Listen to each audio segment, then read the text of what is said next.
the life around me has really inspired because I became mother after 14 years of my marriage, and I have seen my young neonatal having the jaundice, and a very non-expert nurse is taking blood for jaundice detection. That really inspired me to come up with an idea of non-invasive, uh, uh, non-invasive jaundice detection. And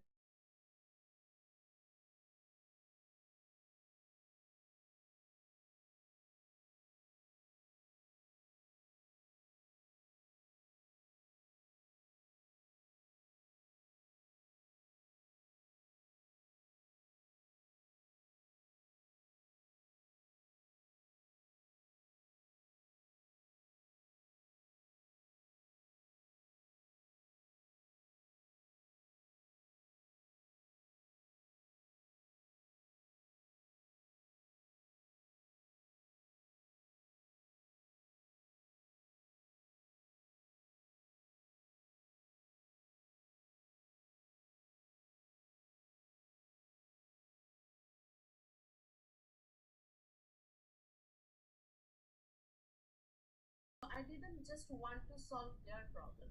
I wanted to solve problem of many people who are living far from their parents and in-laws and do not have the opportunity to take care of them.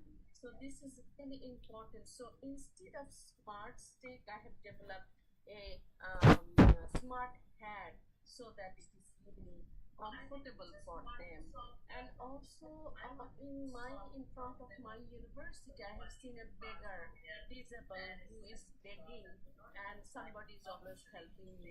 So that's why that it really inspired me that if a person do not cannot speak, person cannot speak, even they or she or she cannot walk, at least the brain signal is there. That really inspired me to develop the brain signal inspired wheelchair. This is a few example. I give all credit to my amazing talented students who are really my little Davids, and I'm learning in every second from them. And I want to be a good learner from my students and the young professionals. And these are the small things I can summarize. And it's really, I want to thank you to give me the opportunity to share these small things that how I am really uh, passing my time by contributing to the AI and 4IR technology, and also who and what situation has inspired me to keep going. Thank you very much. Thank you, ma'am. Technology, like art, is a soaring exercise.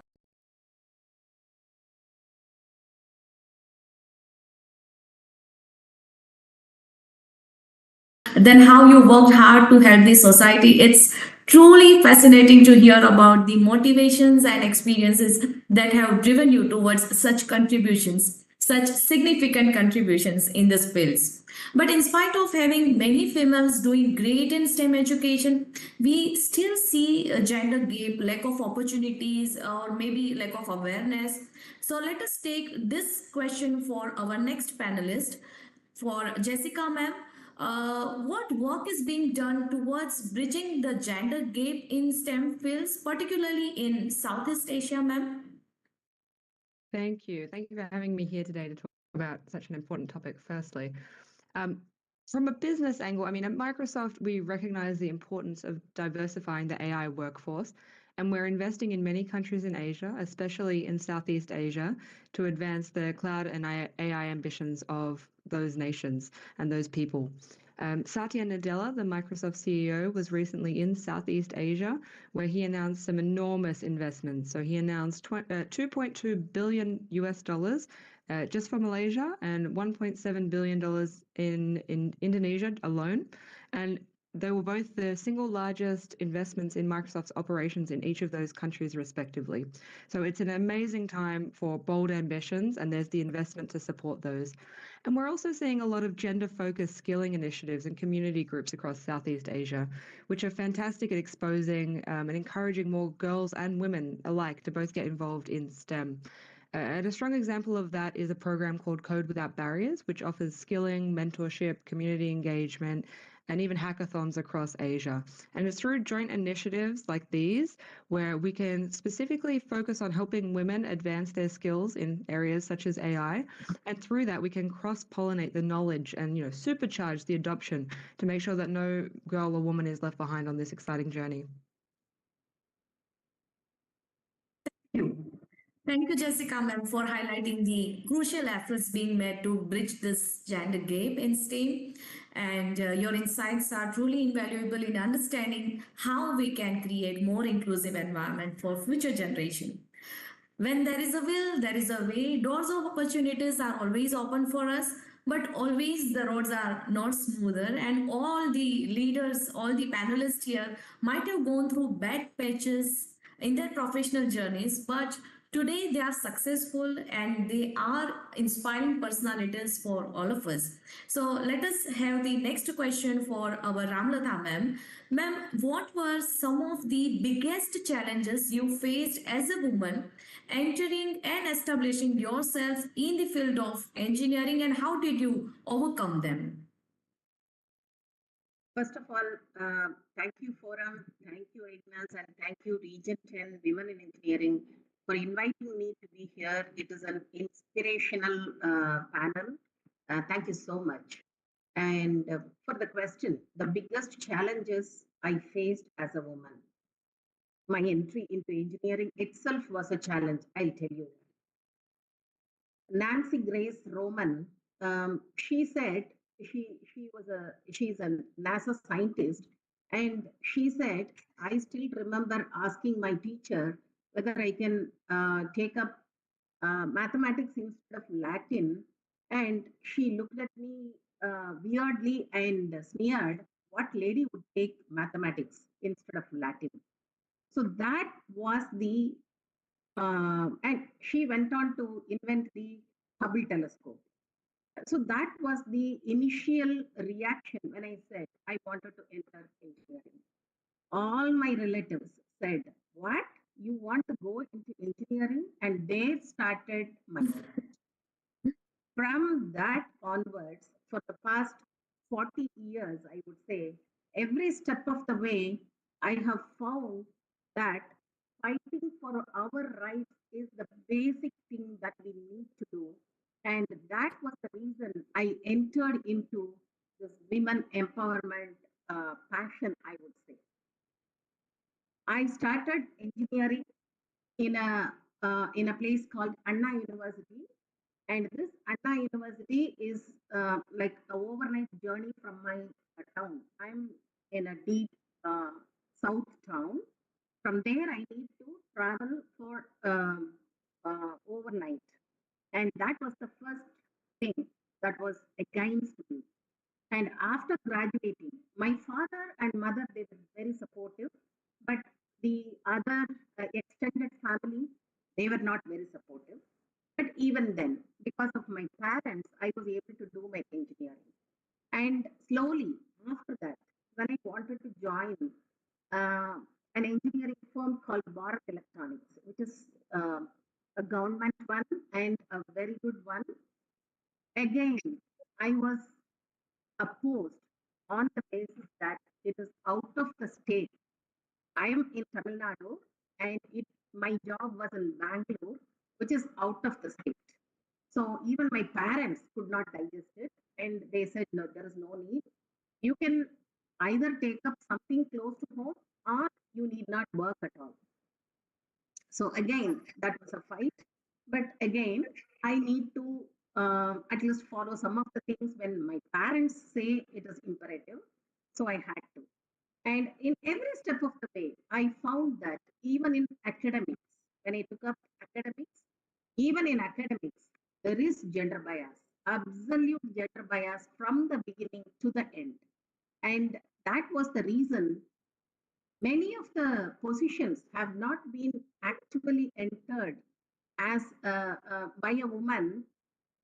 Maybe now for the past 10 years it has been different, but in those days when I entered and when I was in the early career, it was absolutely impossible for us to reach even the head of the department position.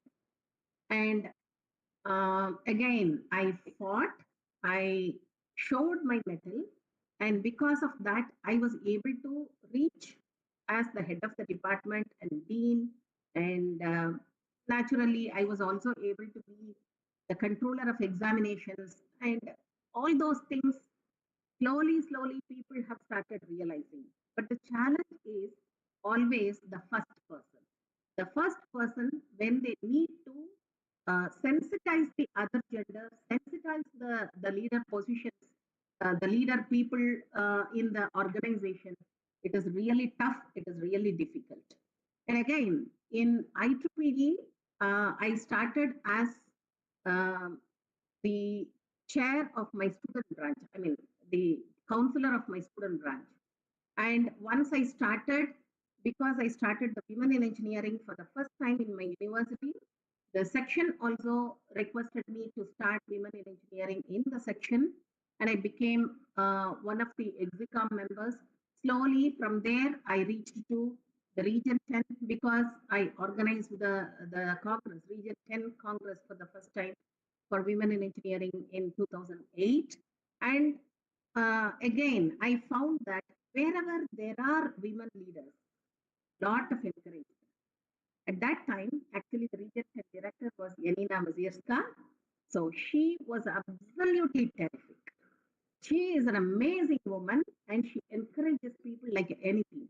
She was the one who taught me the ropes, who told me how I can establish myself in IEEE, and I owe a lot to her, naturally. Their mentorship is wonderful. And that was the reason I also started mentoring the other women so that we can actually bring in more of women, not to discourage the men, but to make it a balanced environment for both of us. And I think the biggest challenge, even now, people are finding, even for every woman, is that the organizations, the workspace, and the society, also the family, everywhere, there is always an opposition. Be reasonable, talk to them, and try to overcome that. I have faced all these three challenges in all the three environments, and I'm sure I'm not a winner 100%, but still, I'm happy with what I have achieved. Thank you. Okay, thank you, ma'am. So that seems that you had so many obstacles in life in your professional journey, but I would say Everyone. it is for everyone. Very true, very true. And every day we are fighting and we are experiencing. That's very right, ma'am. But I would say that life is like a bicycle, and to keep the balance, we have to keep moving. So, and strength does not come from physical capacity, it comes from an indomitable will, I would say. So, thank you, Ramlatha ma'am, for sharing your personal challenges in the field of engineering. Your resilience and determination are truly inspirational for many aspiring female engineers. Now, we will take next question for our Supavati ma'am. Ma'am, how do you think your background and experiences have shaped your approach to your work in AI and 4IR technology? Yeah, thank you, Foram. My delighted to be here as well. Thank you, Region 10, for the invitation. Yeah, so I would like to answer the question in like five aspects, right? So first is about the academic foundation and then in research. So as many of you may know that my extensive research right now is on video processing and video coding. So that is also my the solid technical foundation that I have. Yeah, so mainly I developed several sophisticated AI algorithm on the face recognition, on the super resolution, which is now my main contribution, and then also on the video anomaly detection. So the application also not only with the general images, but also for the medical application as well. So mainly when I start working in this area, I start on the measuring on the video surveillance system, which focus on the face, and then if we can develop some smart AI, it could help with the law enforcement application and then the safety. But in turn, that algorithm also develop into a different kind of the application, such as the medical application that I have right now. If I have time, I may share something. Yeah, so working on the complex video analytic also in my skill in handling both large data set and design and robust algorithm. That is also something that related to the AI and 4IR. But I would like to also talk about the aspect on the leadership in IEEE as well. I start from the section to the region to the global committee, and I'm leading a Thailand section right now. So I think in terms of the various leadership in the IEEE is provide me a broad perspective of the global technological trend and then the challenges. Yeah, so that I think it influenced my strategic approach to implement the IR and 4IR technology on the regional and global needs. I also used to lead educational activities and some initiative as well that enhance my understanding on the importance of the education and training in the deployment of this advanced technology. So in terms of the interdisciplinary collaboration, I also involved with the committee on the new initiative and then humanitarian activity. So it means that I also value interdisciplinary approach on this social impact of technologies. In terms of the award and recognition, I received the award from the university, from the invention, and then also from the MGA in the leadership. I also involved with women in engineering, I think as the same number as the year that I am the member. So it is like 22 years of the women in engineering member, and I used to lead Region 10 as well. So it means that I also spend the effort in promote diversity that influence the approach. I be a mentor of several of the younger generation of the female volunteer. So for that, I also create more inclusive uh, collaboration for this. Yeah, so I think that could also be the benefit of this AI technology and advancement in accessible to underrepresented group. So overall, I believe that my background in terms of the academic research, technical expertise to leadership and advocacy would help me in getting the comprehensive perspective that shape my innovative and social conscious approach to AI and 4IR technology. Yeah, thank you. That is my answer to the question. Yeah. Thank you so much, Subhadri ma'am. From your words, I would say that the only source of knowledge is experience. Thank you, ma'am, for providing such a thoughtful perspective on how your background has influenced your work in AI and 4IR technology. It's clear, it's very clear that diverse experiences contribute greatly to innovation and progress in this fields. Now, I will request my friend Dr. Few to take this panel discussion further. Over to you.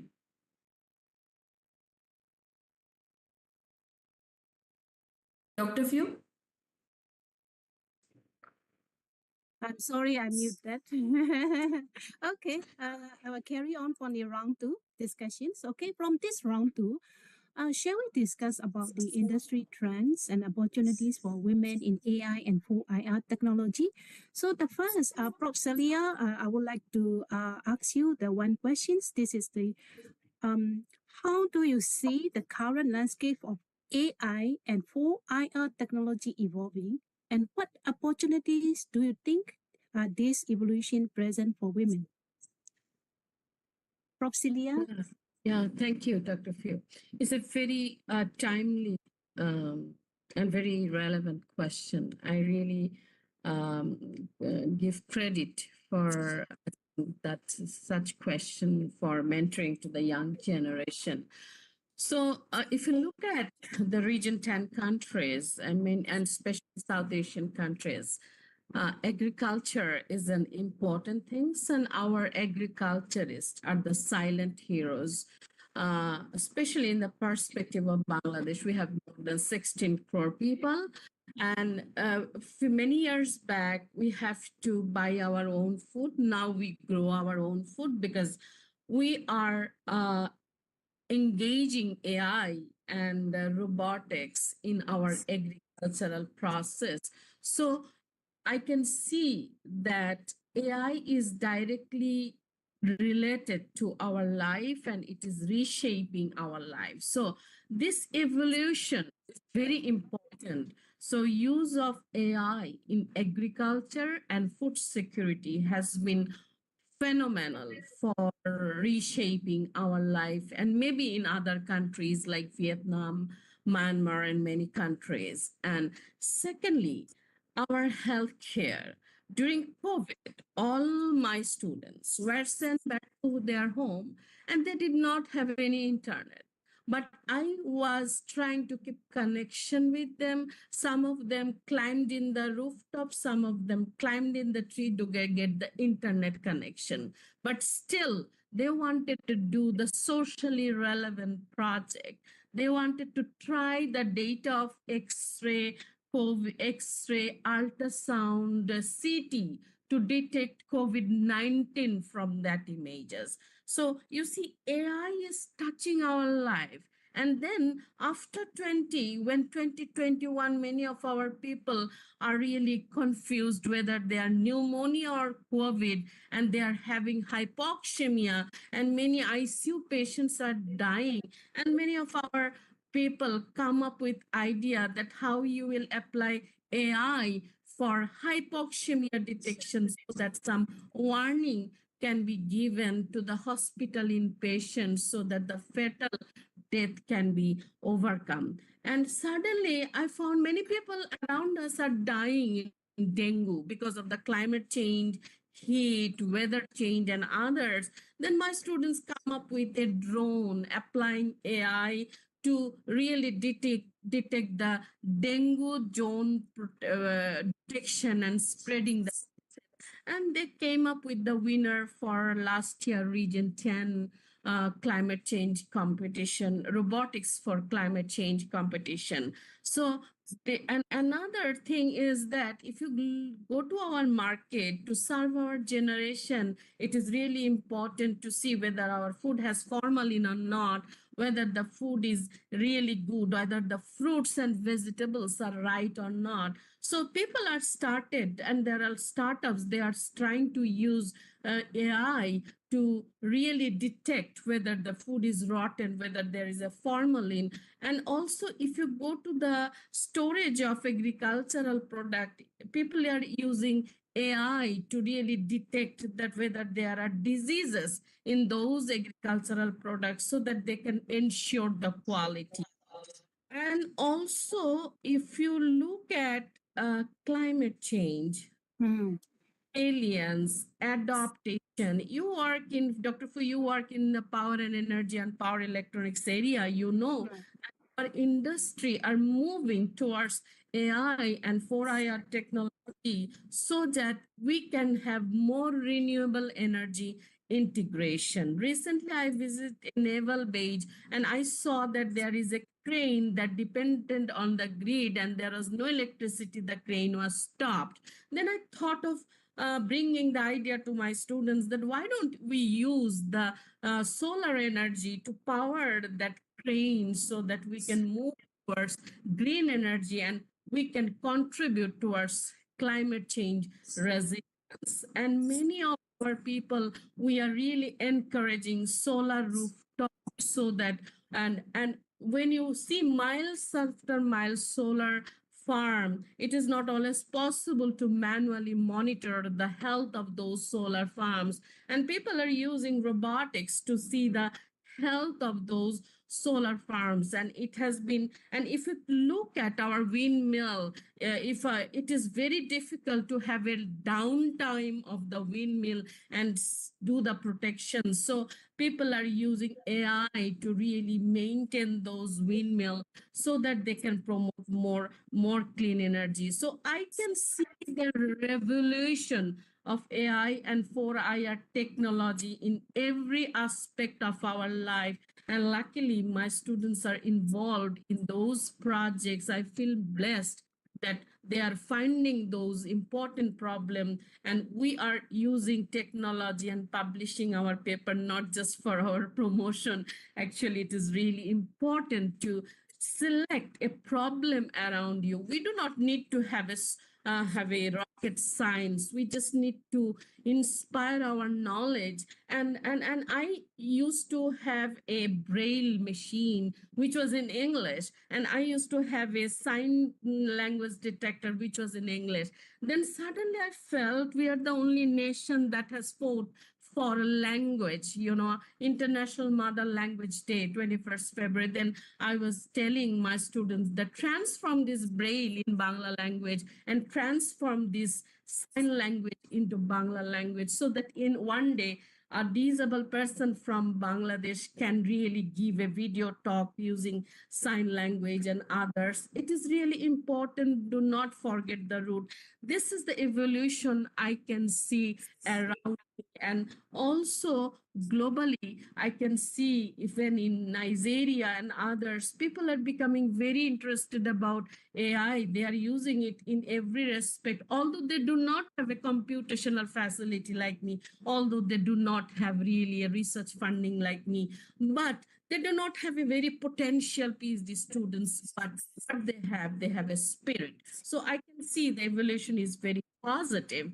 My question, and another question, is how we can see women. There is a recent study that shows that if we involve more women, we can bring more changes and resilience in as an expert to mitigate climate change related problem. If we can design adaptation technology, that takes time, but involvement of women bringing more resilience to the industry. If you think about our country, garments producing industry, largest garment producing industry after, and almost all women are working. So it is really important to train those women how to run a robotics hand. It is a wrong idea that they will lose their job. Rather, they will be a skilled working force to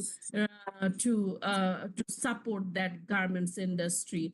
And also there are a lot of starters. Our women are really running those startups. There are a lot of Facebook platform from the tribal community. Our tribal products are coming to the center, and to overcome and to remove the middleman, we can use this. We can help these women to have a platform in the Facebook or platform in other domains, so that those women can there run their startups without any middleman. So there are a lot of examples. Wherever there are repetitive process, we usually involve our women there. It is really important to employ AI and 4IR technology. And floor cleaning in huge garments industry, people, our women are doing the floor clean. But if we use a small floor killing robot and we can train our women to run that really will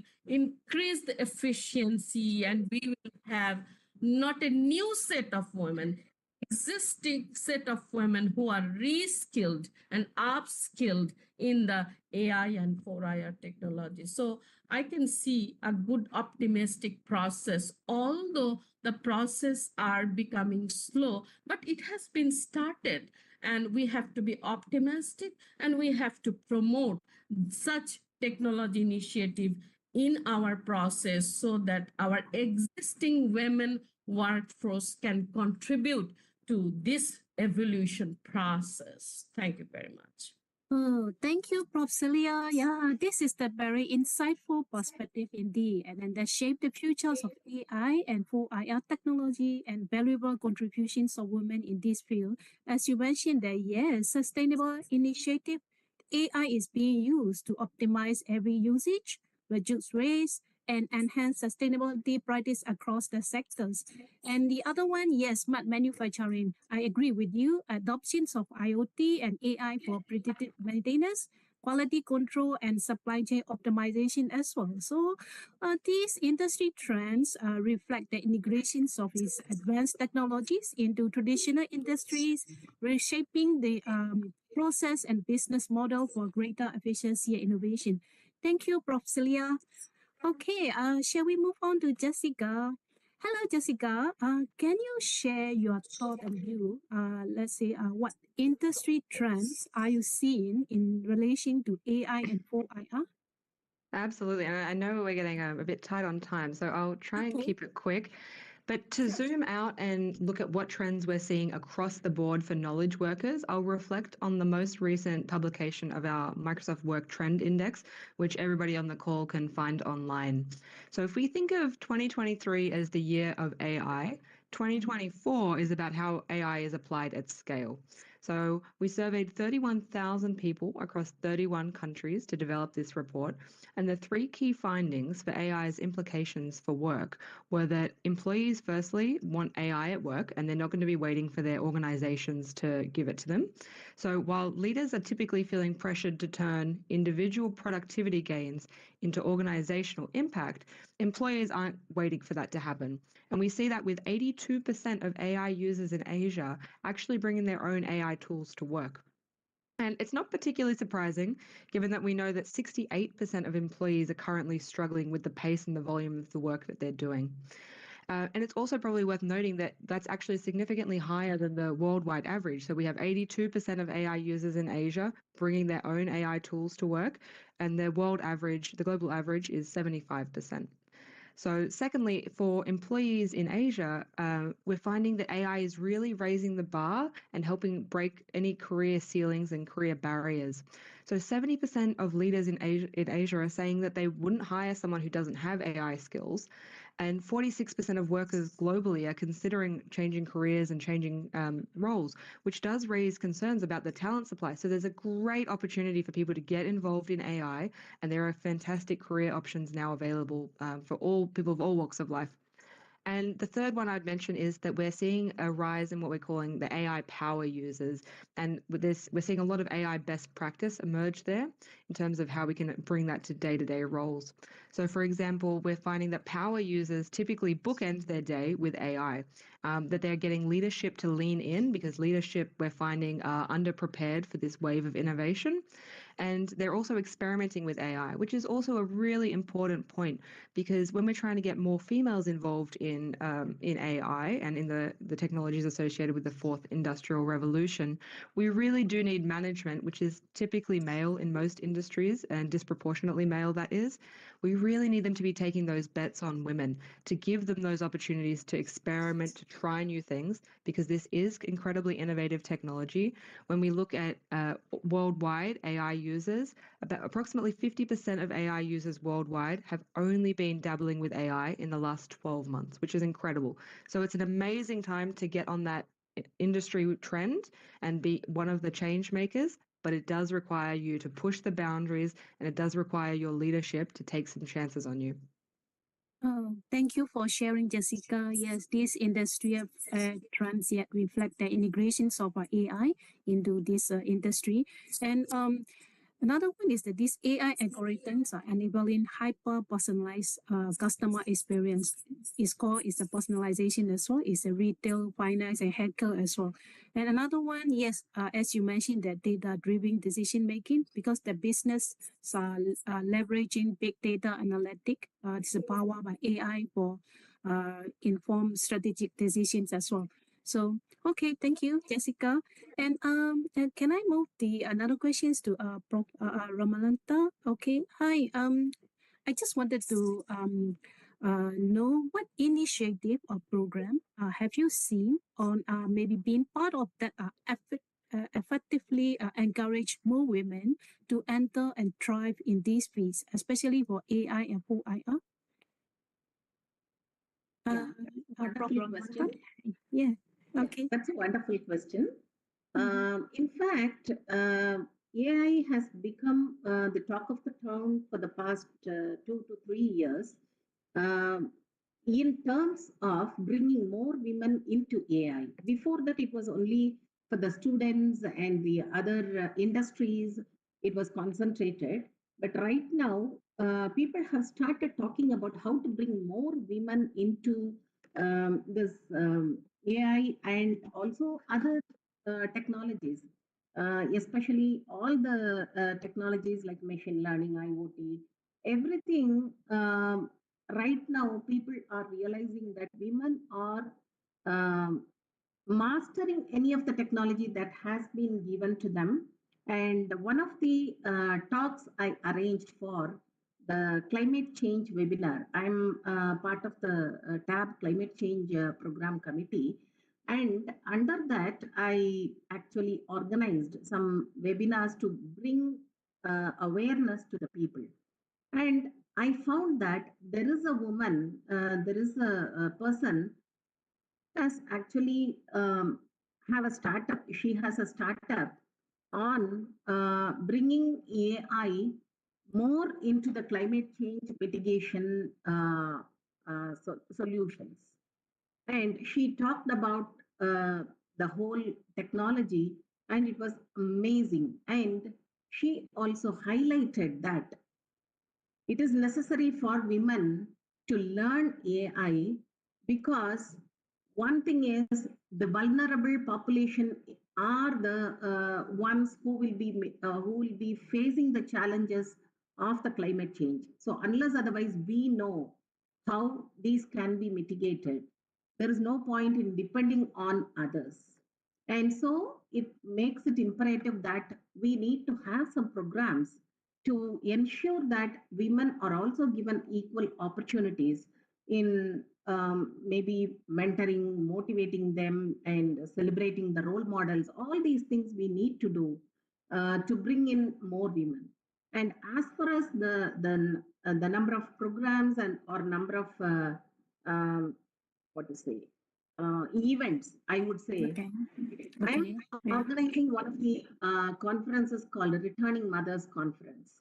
And Oh. this Returning Mothers Conference is for bringing women who have taken a break to back to the workforce. Because by leaving those women aside and pushing on to the students and the new entries, we are actually losing a lot of talent pool.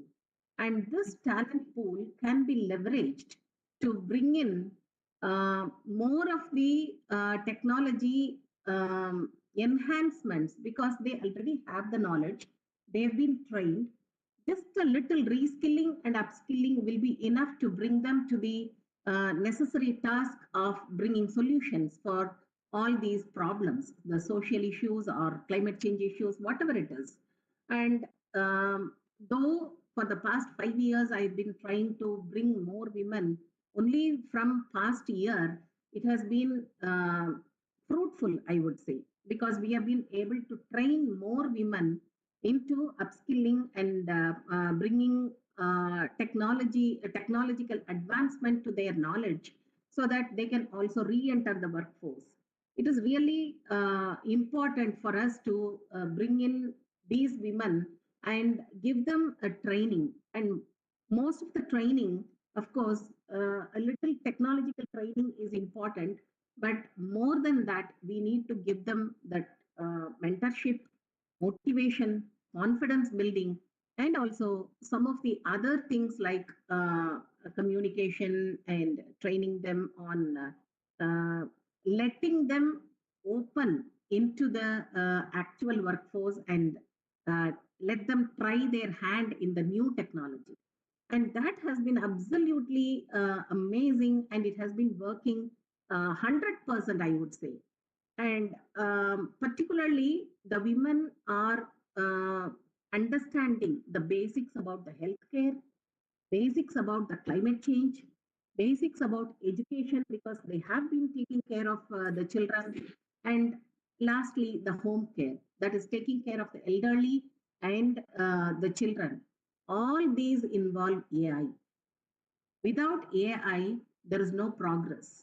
And AI has to be, AI actually can reduce the workload of the women, but at the same time make it into more accurate and also pleasurable for the people who are actually practicing it. So we are bringing in other 4IR technology also along with AI, and we are conducting one Ideathon and Pitch Fest. This Ideathon and Pitch Fest for women is encouraging the women to bring in more ideas with technology solutions for the social issues. And every year we get around 250 applications, and out of that we filter and mentor 30 teams. These 30 teams, out of the 30 teams, I have seen that at least one third of the technologies are with AI. And they have absolutely fantastic ideas, and these ideas can also even be as small as something to start up a home business. Even for the home business, they are using AI. I have seen people utilizing for marketing, for education, bringing in more of the um, video based education materials for the children, especially with autism and other disorders.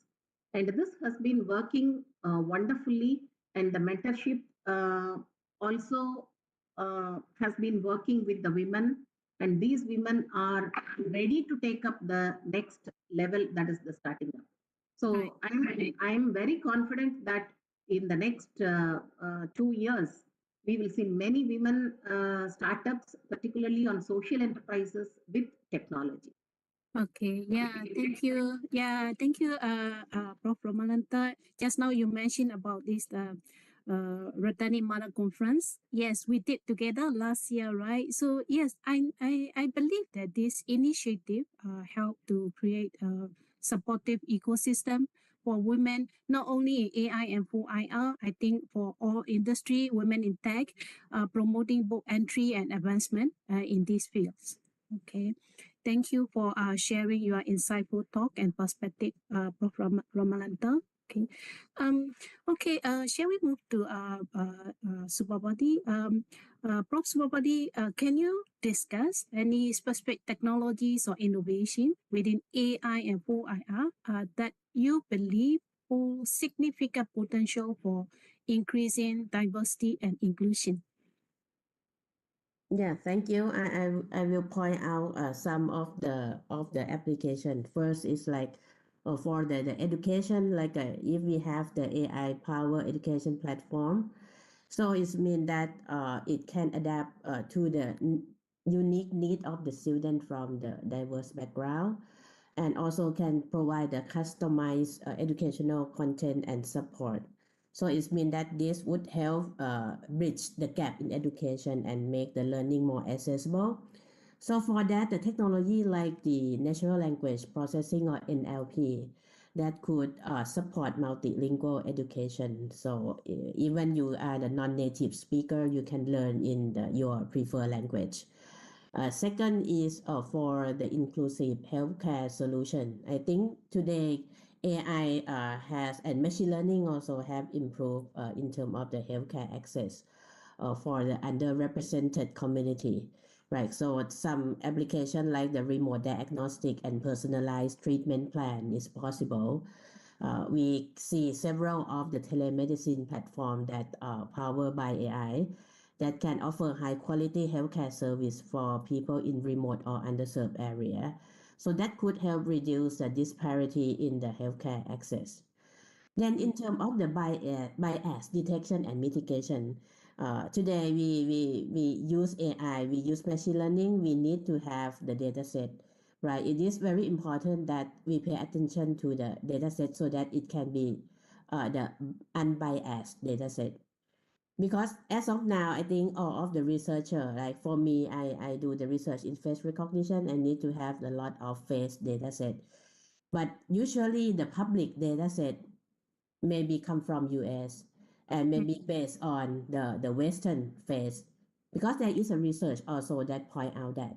So there is also like the group of research that help doing explore the area of the fair and explainable AI, right? So when AI make decision, so how could we know that it is like based on the root of the correct data set and then the learning decision. So that I think in terms of the bias detection mitigation is very important. And next is the assistive technology. I think I heard Celia mention about the sign language, right? So today we all have the AI powered speech recognition and computer vision, right? So there are many assistive device for person with the disability. So I mean, like for the blind and then also for the lack of hearing people. So it's very difficult for them to communicate outside their community, right? So if we have the AI tools like that, so mainly even there are different community that use different pattern of the sign language. So AI application can provide the real-time translation or convert the written text to the speech. I think I gotta have some project on that, and I also used to do the project that convert from the sign also to the text. Okay, so that is a very important about the assistive technology. I think that would be the 4 point of the specific application that I would like to point out today. Yeah, thank you. Yeah, thank you, Prof. Swabadi. Very interesting the discussion as well. Yeah, what I feel that for diversity and inclusion of women, especially in AI and IR, this industrial revolution, but it is clear that progress has been made, but there is still much work to be done. Right, so I think we must continue to advocate for inclusivity, for initiative that promote the STEM education. That's for girls and women, and create environments where everyone, I think, regardless of gender, then can thrive and contribute meaningfully as well. Okay, thank you. Shall we move to round three? Over to you, Foran, for round three. Thank you, Dr. Flew. So now we will begin round 3. It's about advice and future directions. So let us take the first question for Celia Shahnaz ma'am. Ma'am, as you having decades of experience, this question is for you. What advice would you give to young women who are interested in pursuing a career in AI and 4IR technology? Yeah, forum. Is as I said, I always learn from the little ones, the younger ones. But I should not say it is a advice. I should say that it is my lessons learned, and I will tell it so that they don't wait like me for 24 years of academic innovation career. They can do it in 5 years. That's the generation benefit I wanted to give them. So first of all, so as I started with Fortran, C++, MATLAB, and after my PhD, I thought that if I don't dive into AI and machine learning, maybe I will be lost into oblivion. That type of spirit I had. So that's why I started learning and having different tutorials, different courses. The Enroos courses are available. If I can do it, they can do it and they can do wonder. So I will inspire them to have more tutorials, more online courses related to AI and deep learning. The way I have evolved myself, hope they can do 100 times better than me. This is my first thing, because we really are working to inspire more women, but it is really important that we try to inspire merit, intelligence, and excellence. So they should have a pride to be in the board, not just for a woman, to be a qualified woman. So, and another important thing is because of that drive and spirit, I had opportunity to work in IEEE New Initiative Committee, and that has given me to opportunity to provide valuable feedback to different new initiatives around the field. And also, as I work with the IEEE History Committee, that has given me a unique opportunity to know about the IEEE milestone. And I served as an advocate of the first milestone that is involved brain control robotics. And also, there are a lot of milestones, but not a single milestone where a women scientist contribution is there. I worked with the milestone proposers to propose the first milestone which recognized Grace Hopper for compiler. So that my background in AI really helped me to work with those and which is really important and inspire more women, encourage more women to come into the field so that they can really contribute in such initiatives, not in technology also.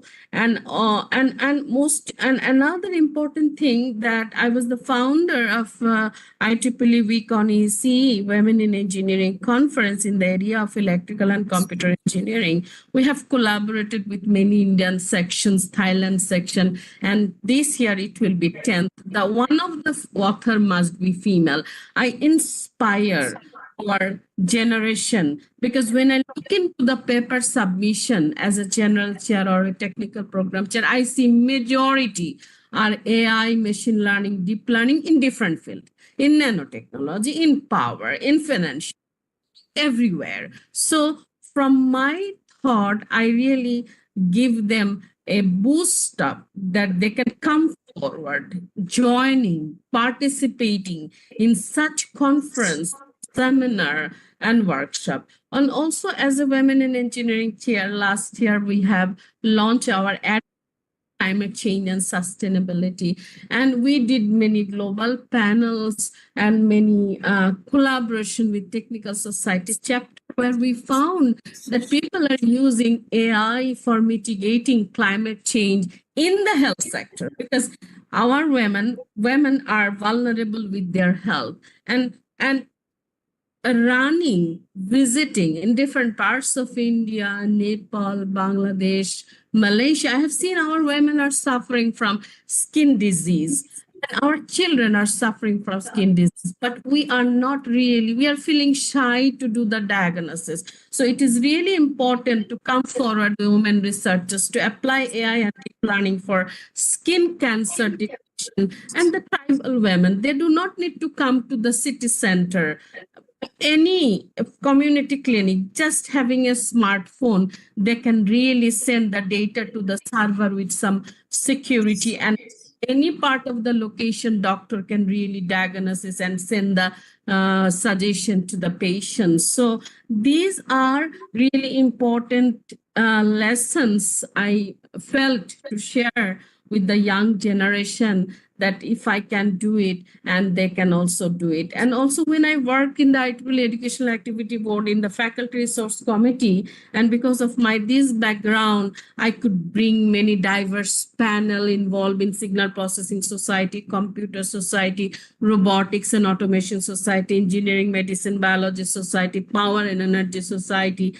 That really has given me an opportunity to know a lot of expert and role models, and that is really important for our young women, to make them competitive, to take a career in AI and 4IR technology, not just because of their promotion, because they will be in an ocean of knowledge and learning, and unfortunately it is just a 24 hours. So I think they will be better equipped, better skilled, competitive, and will have a blessed feeling, satisfied feeling. Yes, they have all qualities to be placed in a leadership position, to change the industry, to change the academy and innovation. Yeah, sometimes the position and your hours can be delayed, but it will come today or tomorrow. Actions will be spoken, but it is really important to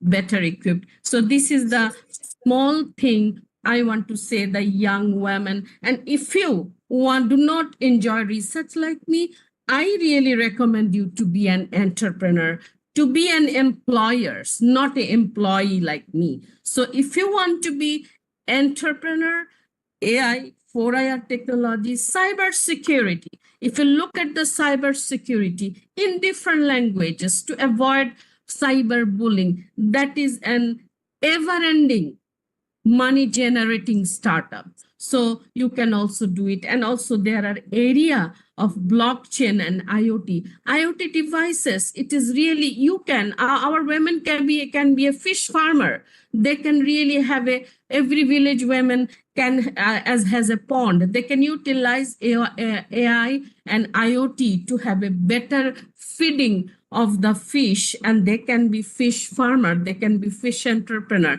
And many of our sea women, their fishes are rotten, so they can have a solar powered small storage system and can be entrepreneur to store those fishes, to vendor those fishes. So these are small examples why you can take AI and 4IR technology as your career and can be a change maker. Thank you very much. Thank you so much, Celia ma'am, for your encouraging advice. And I liked your line that not for promotion, but they will be in an ocean of knowledge.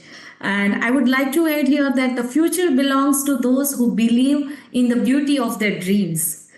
Ma'am, you have inspired and you are inspiring a lot of people. It's essential for young women to hear from role models like you who have successfully navigated these fields. Your words will surely inspire.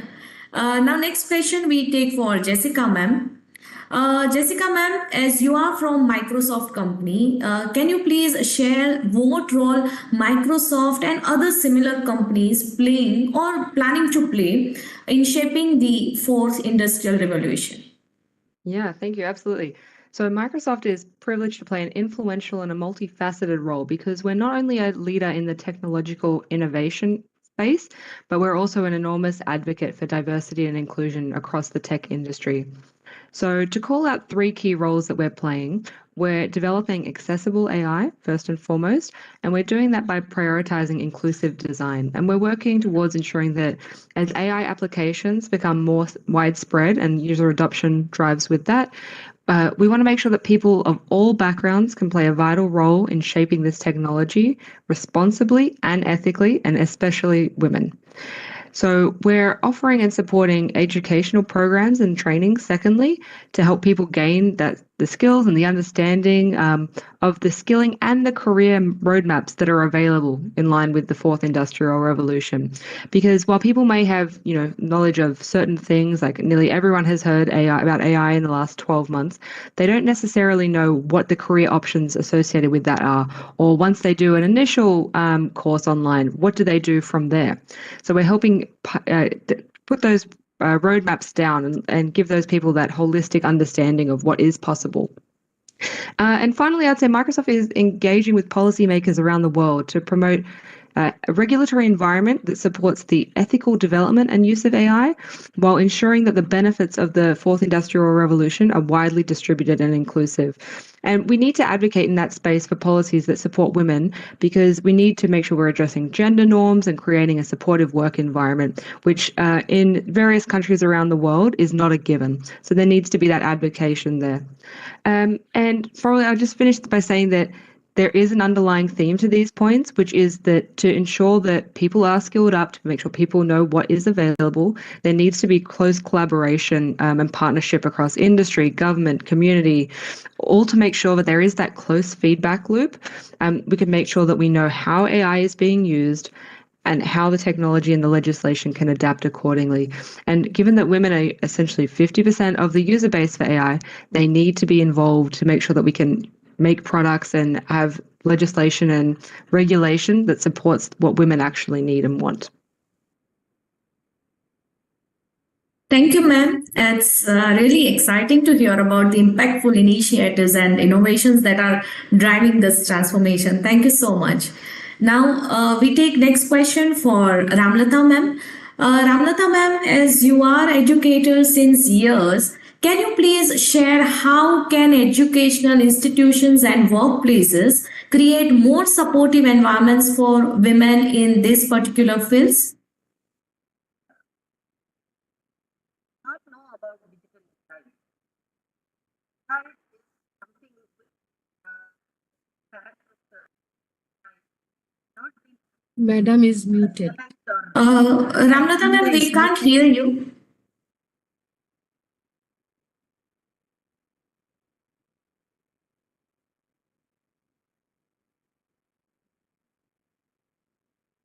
hello.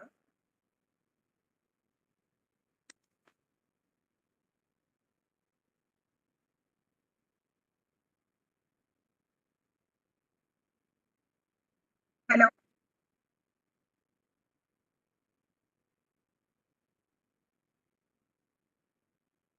Hello. Yes, ma'am. Now you're audible. Okay. But it was also unmute at that time. Ma'am, can you please be louder? Right.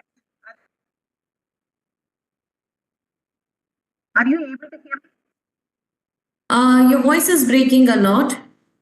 You might be facing some network issues, I guess. One moment. Yeah. My hotspot.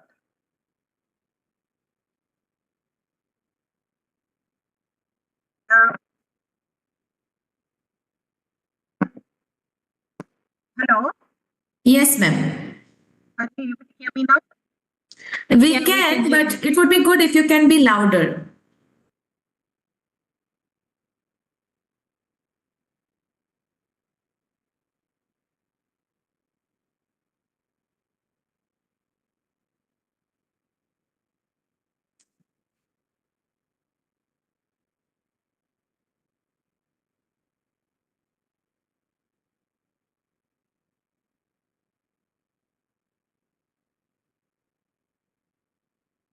Hello. Yes, ma'am.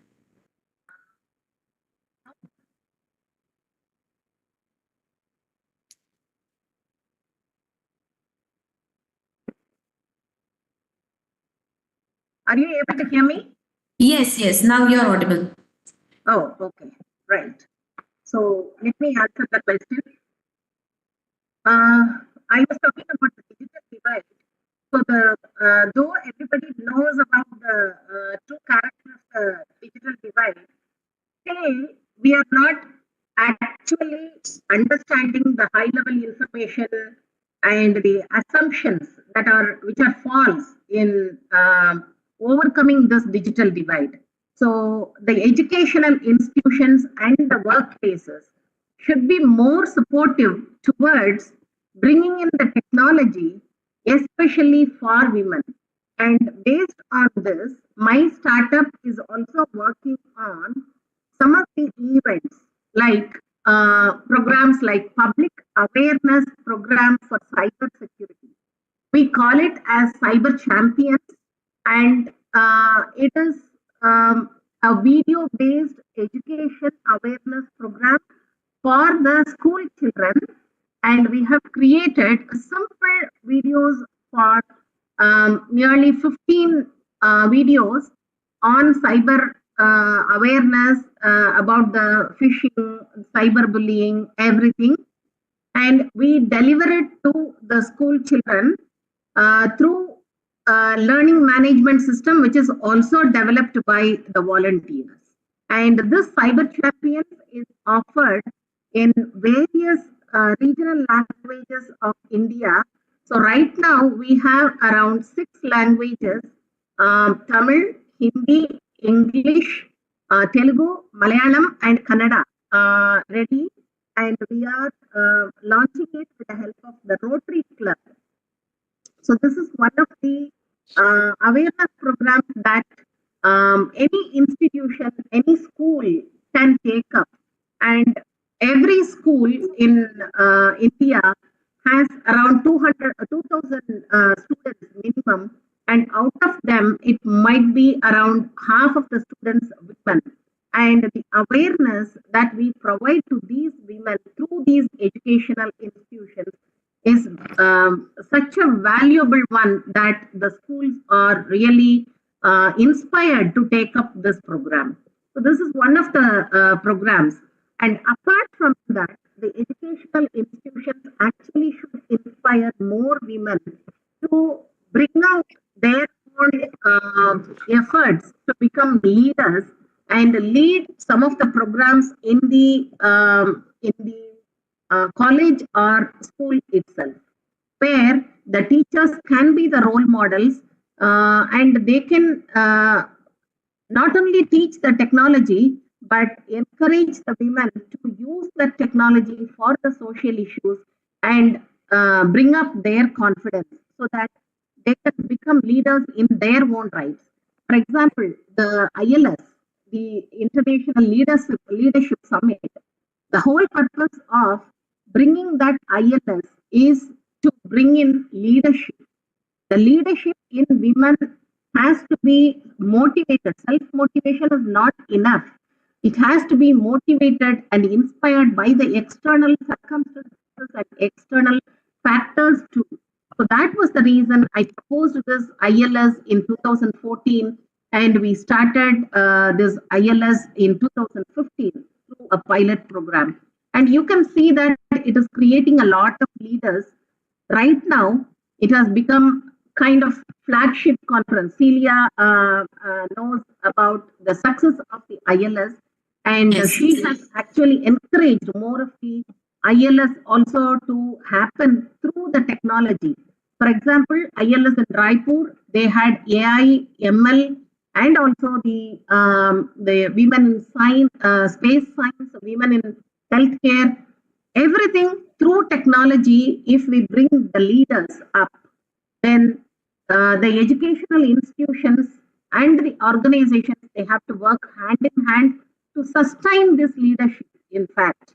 And I'm sure whatever programs that Women in Engineering is deploying, it is a wonderful opportunity for the women to take up and bring their leadership skills also to the fore. So I think the professional institutions and the educational institutions should work hand in hand to make these programs come alive and also to be successful. Thank you. Thank you, ma'am, for your insights on creating supportive environment.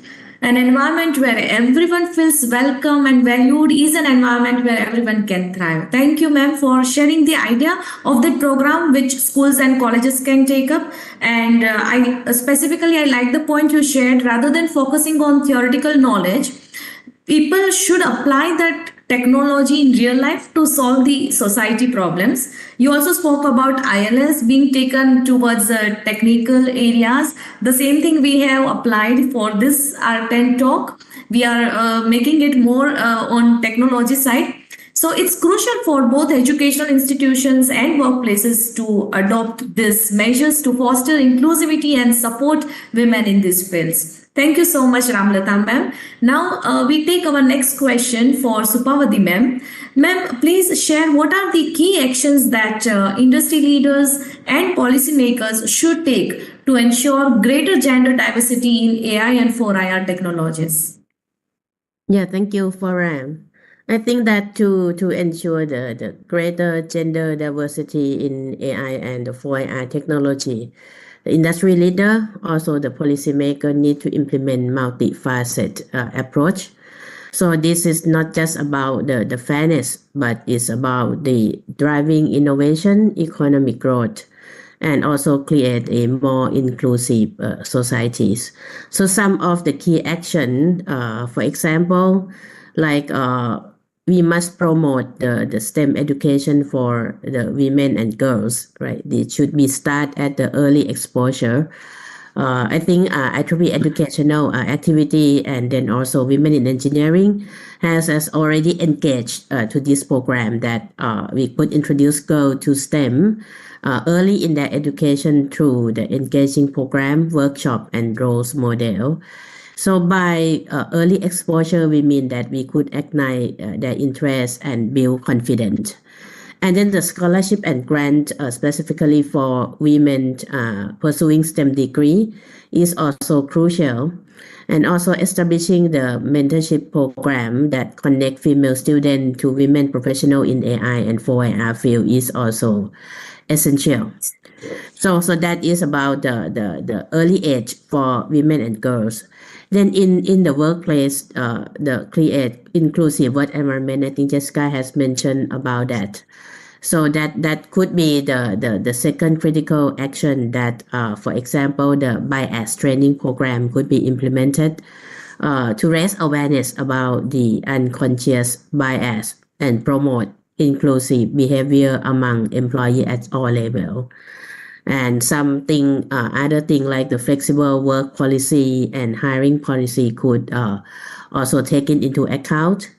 Then the supporting the career advancement for women is important, like the leadership development program that tailor for the women that prepare them for senior role is also to build skill and confidence. Some sponsorship program where the senior leader could advocate for high potential female employee, help them gain the visibility and career advancement opportunity also important.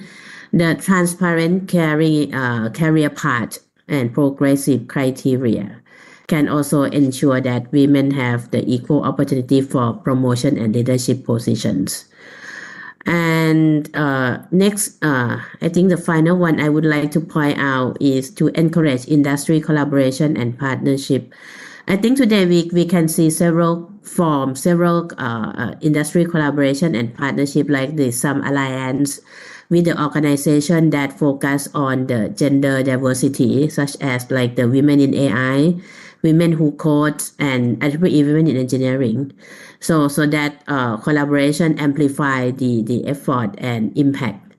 So it's mean that if we could support and participate in the collaborative research initiative, that we could aim at understanding and addressing gender disparity in AI and 4AI field, and also the develop and share resource-based practices and toolkit that could help the organization implement early and effective diversity strategy. That is quite important. So I think that example of this key action, the industry leader and the policymaker could create a more inclusive and diverse environment in AI and 4IR technology.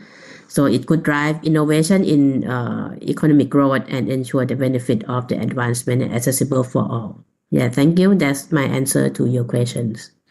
Thank you so much, ma'am, for outlining the key actions needed for greater gender diversity in AI and 4IR. It's clear that leadership, diversity, and policy play a significant role in creating a more equitable future. So here we conclude round 3, and now I hand over to my friend Dr. Phew for round 4 questions. Okay, thank you, Foreign. Yeah, this round 4 maybe we will discuss more about this having more women involved in shaping the future of AI and 4IR technology. So this is more or less general questions to all of the panelists here. So my first question, even I myself also wanted to know, maybe what are the benefits of having more women involved in shaping the future for AI and 4IR technologies? And how can we ensure equal opportunities for us, for women in leadership position in this industry? So for panelists, could you please answer this question for all of us? Thank you. Maybe first would be Prof. Celia. Can you say a few words about this? Yeah, I will quickly summarize. It is great to learn from all these esteemed panelists. Many of them have already covered it. It's important to bring the diverse potential. If women, of course, I'm sure that you will get some innovative ideas. And this will provide a great opportunity for a better problem solving. That is number one. And secondly is when all people, 2-3 people come together, including a competitive and a qualified women, of course, the decision making will be very, very smart. And in the long run, if you are a startup owner, your profit and productivity and efficiency of your organization will increase. And also, it will reduce the employee turnover. If you give opportunity to such qualified gender or women or diverse potential, they will be loyal to the organization and they will not switch job and they will remain long term and they will feel commitment to the organization. Finally, if you have a better strategy, better behavior, better management, then your customer will come back.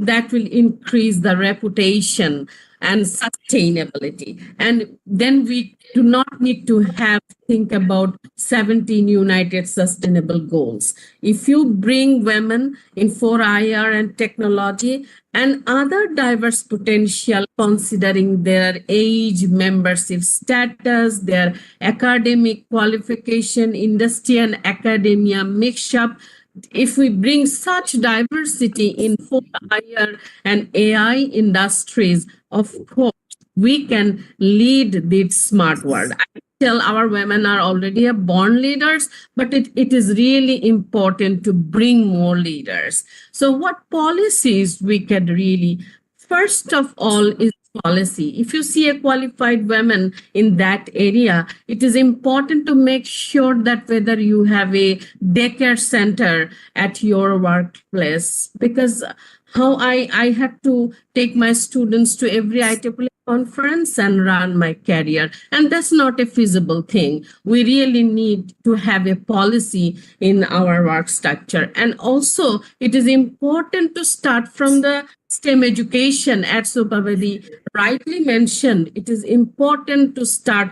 I had a Region 10 fund in 2014, and I went to my BUET school to teach how to design a smart home and how to do the wiring of the reading table. Many people said that time she's a professor, what she's enhancement training workshop tutorials for our employee. We need to send them to the conference like see Returning Mother Conference, International Leadership Summit, where we are really encouraging, especially when like climate change, especially when like standard development by women, special even by women in innovation and AI. So training, sending to the conferences and giving the capacity building initiative and incentive is really important. And finally, although we do not work for recognition, but a recognition boosts people. So it is important to give them an employee recognition if a woman in 4IR is doing good.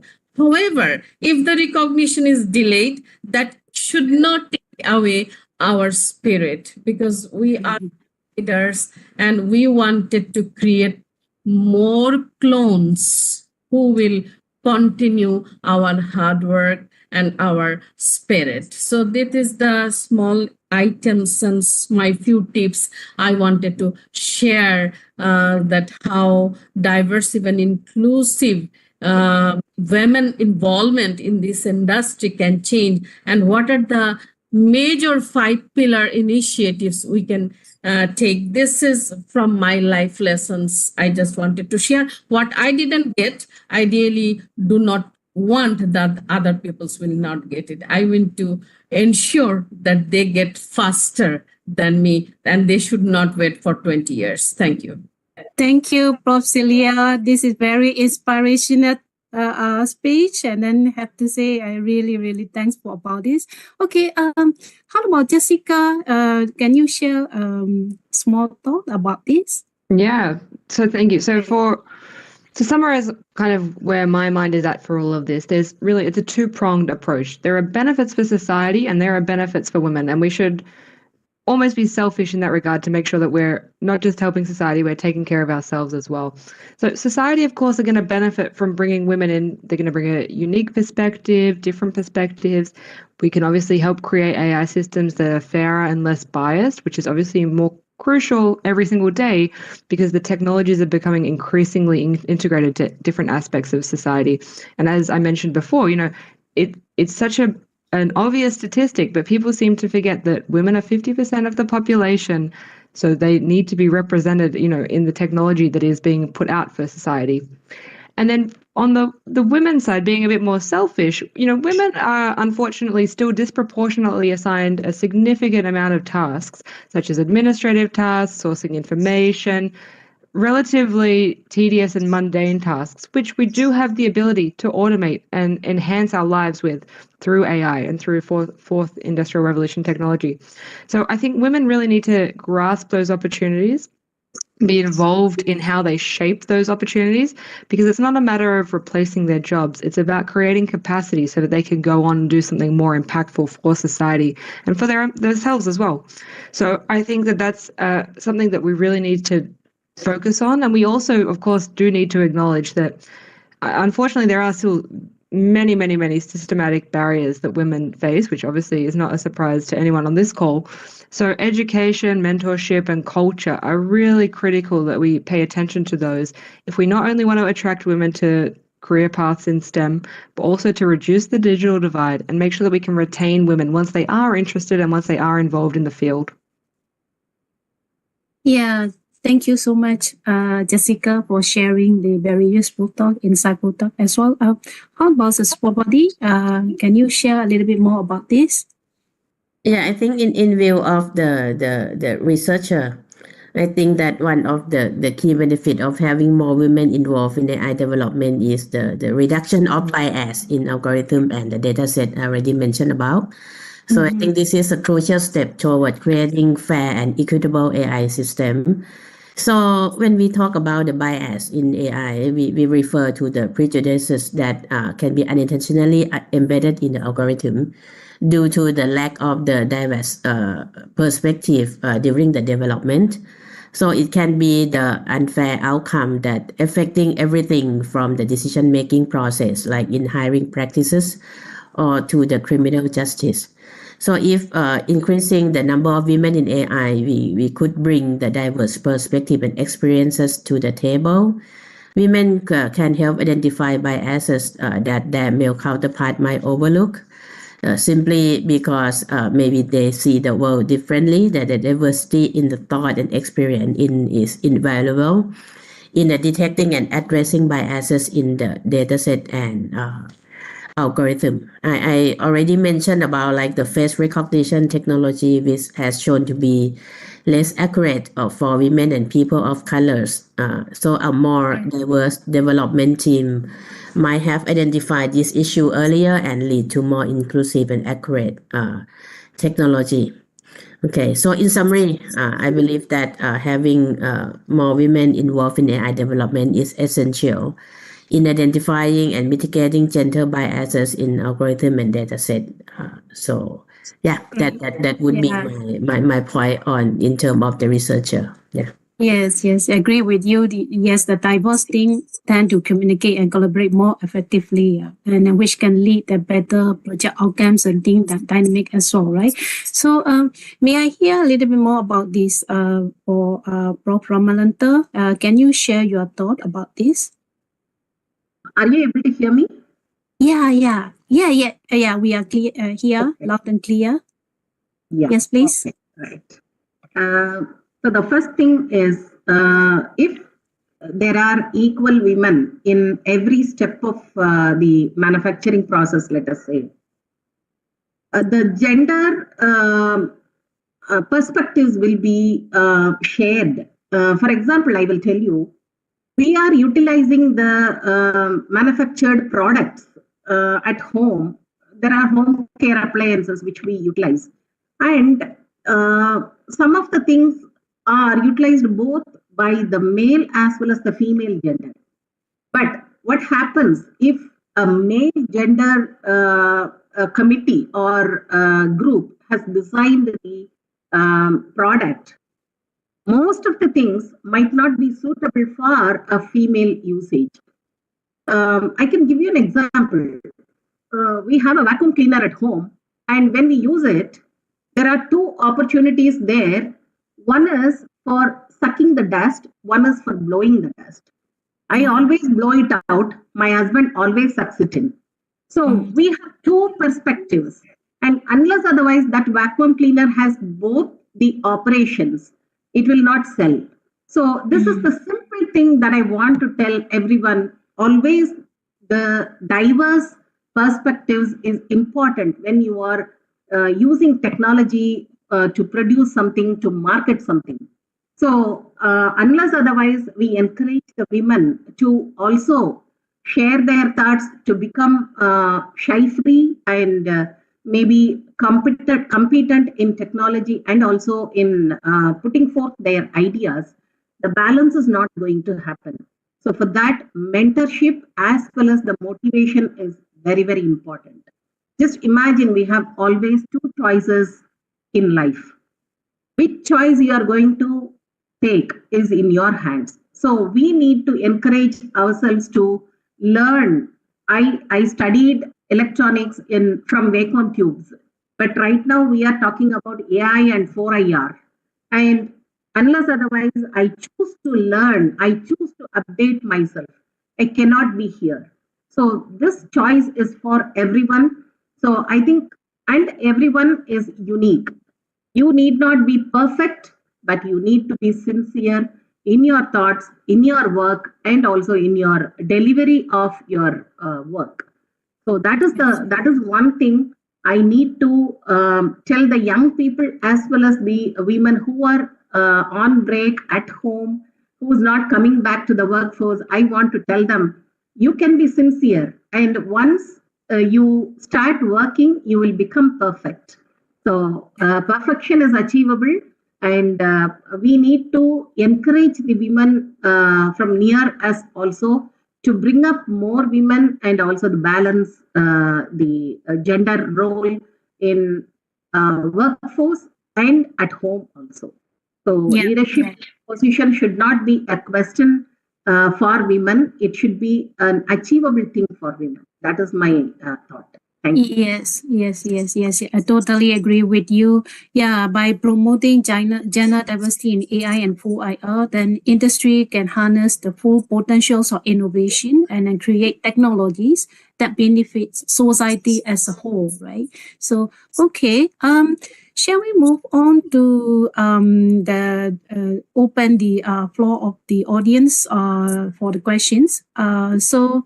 Poran, can you start some Yes. of the Yes. the question? Yeah, okay. Thank Yes, you. sure.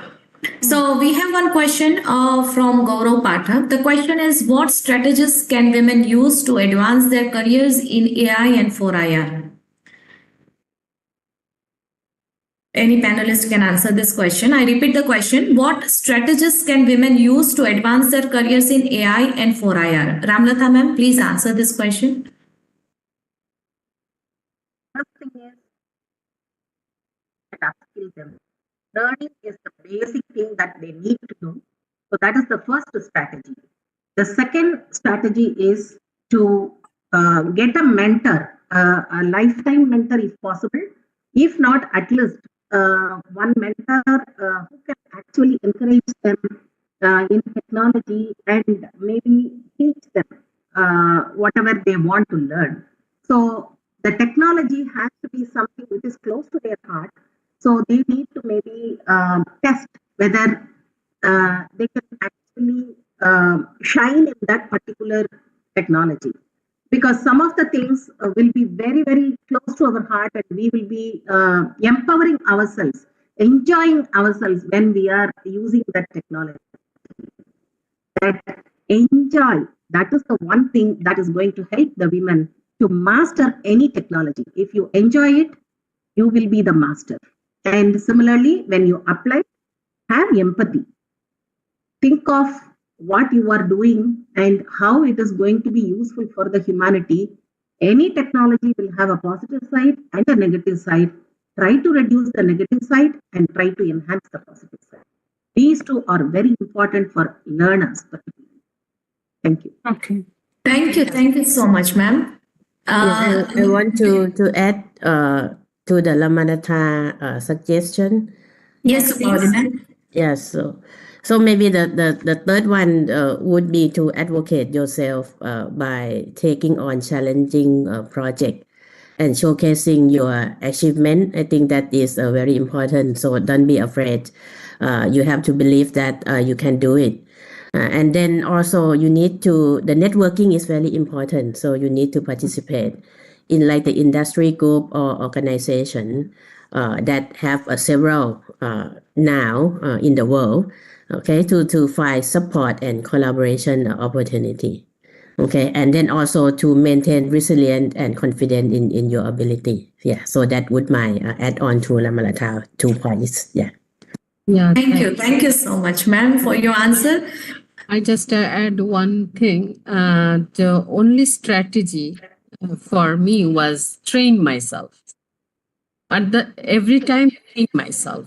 So I really did not compare myself with anyone. I always kept on comparing myself with myself. Whether I am doing I am utilizing my best potential to skill and to place me as an AI and 4IR expert. And secondly, whenever you get somebody around you which is brighter, just promote him or her. Don't feel shadowed by a bad person. Rather, feel strong to have such bright AI and coder around you, which is very important. Recently, I have nominated a woman who is working as a chair of WI Climate Tech Peach Idea competition that we have launched last year. She is a sensor expert, sensor in biomedical implant, and she became senior member of IEEE. And in domain and engineering, we have 148% senior member elevation in 2023 compared to last year. So advancement from from people around you and helping them to reach to the next level will be the next strategy or best strategy to continue and to keep your passion carried over years after years. These are the two important things I follow, and you may also follow if you deem suitable. Thank you very much. Thank Okay, you so much, ma'am. thank you for the Now, Celia I and request, panelists. Foreign, can I say something? Yeah, because of the time frame, I think we have to go to the closing remark for that because now is the 3:54 already. Okay. Yeah. So in order to close this our panel sections, I would like to invite Amy Yanu, Region 10 HTA Committee Chair, for closing remark. Amy Yanu, please. I'm sorry for interrupting. I think we have to follow the time limitation as well. Okay, thank you, Dr. Pui. Hello, everyone. I'm Amy Yano, Region 10 Humanitarian Technology Activity Committee Chair, and I have been volunteering with IEEE for a long time. So today, it has been an honor to participate in this remarkable panel discussion at Arten Talk. So let me propose the vote of thanks to Prof. Celia, Jessica, and Prof. Ramalata, and Dr. Spavadi for the incredible and insightful talk and sharing their story at Arten Talk. And I'd like to also thank you, Prof. Forum and Dr. Pugh, for moderating and leading this session. We gather here today to celebrate IEEE Day 2024. I am deeply grateful for this exceptional discussion under the theme Engaging More Women in AI and 4IR Technologies. Our conversation today highlighted the critical importance of the empowering women in the advancing field of AI and fourth industrial revolution technologies. And it's just not about inclusion. It's about driving innovation and progress. And additionally, the importance of leadership and networking, also collaboration opportunities were emphasized. Let us all, women and men, diverse in our background and perspective, collaborate the shape of brighter future together. Happy IEEE Day to all of you, and thank you very much. Oh, thank you, Emiliano. Okay, thank you so much. As we come to the conclusions of our panel discussion today, I would like to express my heartfelt gratitude to all of our panelists and everyone who has participated in this insightful conversation on encouraging women in artificial intelligence and fourth industrial revolution technology. Okay, I would like to encourage all of us to carry forward the insight gained today and turn them into a actionable step that will lead to the tangible change. And let's continue to collaborate, mentor the next generations of the female leaders, and build a future where everyone has the opportunity to participate and succeed. So thank you once again to our panelists and to all of you for your engagement and commitment to these sessions. Together, we can make a difference. Any few words from Forum, please? No, can you please share the screen The where people screen, can yeah? scan Yeah, and they can sure. share their feedback? Yeah, okay. Great, sure. I will share that. Please wait for a while. Okay. I request our audience Yeah, please. to scan this QR code and they are Okay. requested to give us their feedback, because feedback is very important to plan the future events. So I request everyone available here to give their feedback. Please scan this QR code. Thank you. Okay. And thank you so much for the Region 10 IEEE talk, young professionals, and then the women in engineering, all of us. Without your support and commitment, we cannot contribute, we cannot participating in these panel sessions. Thank you to the audience as well. Thank you very much. So yeah, you can connect with us by using LinkedIn, Facebook, and YouTube. Okay, thank you for all for your active participation, and stay tuned with us to know more about our next panel talk and workshop. Thank you. Thank you. Bye. Bye. Thanking you all panelists. Thank you so Everybody, much. please It was please switch on your video cameras. We want to have a group photograph. yeah, sure. Okay, So I please stop stop sharing sharing first. and Yeah, have sure. all the video Yeah. cameras. I have Yes. made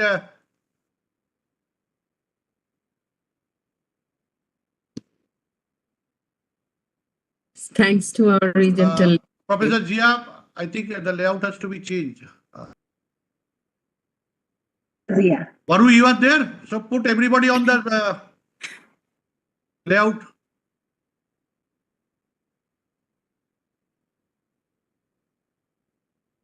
It was really wonderful discussion. Thank you so much, all. Sorry for interruption as well because of the time limitations. Yes.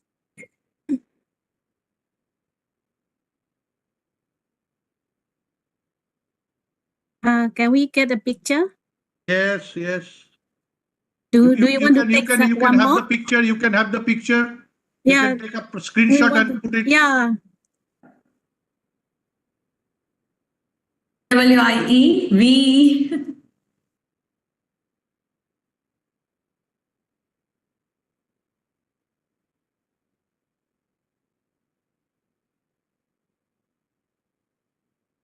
Thank you. Thank you. Thank you all. Thank you all. Thank you. Thank you so Thank you so much, much. all. Thank you so much. Thank you so much, Celia ma'am. Thank you so much, Jessica ma'am. Thank you so much, Supati ma'am. Thank you so much, Ramlata ma'am. Thank you, Agnes. Thank you, Dr. Phew. Thank you, Sanjay sir. Thanking everyone available here. Thank you. Thank you. Thank you, everyone. Yes. Yeah. Bye bye. Take care.